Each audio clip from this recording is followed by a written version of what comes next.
আমরা যেখানে দাঁড়িয়ে আছি আমাদের আশেপাশেই অনেক ধর্ষকামী মনোভাবী পুরুষ ঘুরে বেড়াচ্ছে। সেই ধর্ষকামী মনোভাবী পুরুষকে চিহ্নিত করুন। কে তার কথায়, কে তার গালিগালাজে নারীর যৌনাঙ্গকে উপাদান হিসেবে ব্যবহার করে তাকে চিহ্নিত করুন।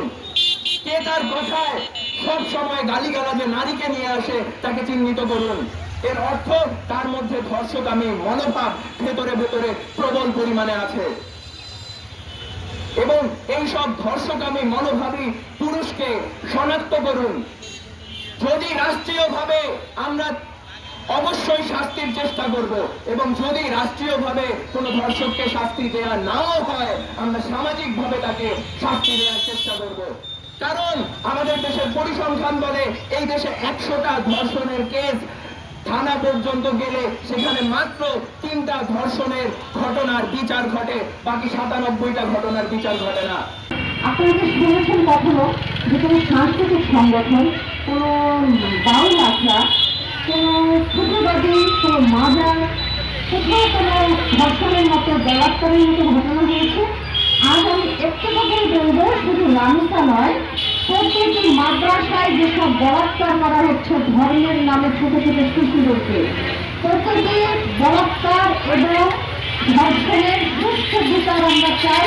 ধর্ষণ যেখানেই হবে সেখানেই মৃত্যুদণ্ড দিতে হবে। আজকে এখন থেকে আমাদের সবার সচেতনভাবে আগাতে হবে যে আমরা যেন প্রতিটি ধর্ষণের শাস্তি মৃত্যুদণ্ড চাই, এবং খুব অল্প সময়ের মধ্যে আমরা একটি শাস্তি এখন পর্যন্ত দেখিনি।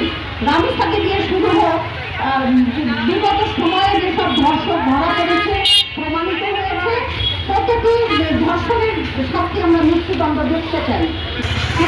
ধর্ষণ চলছে কিন্তু এই রায় আসলে কোনো কার্যকর হচ্ছে না।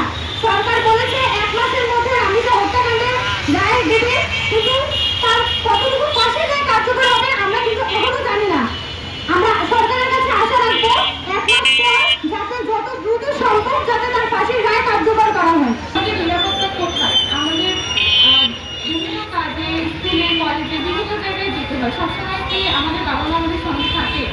কখনোই থাকে না। তারা আমাদের সঙ্গে থাকতে পারবেও না, এটা সম্ভব না। তাহলে আমার নিরাপত্তা কোথায়? আমি কার কাছে যাবো আমাদের নিরাপত্তা?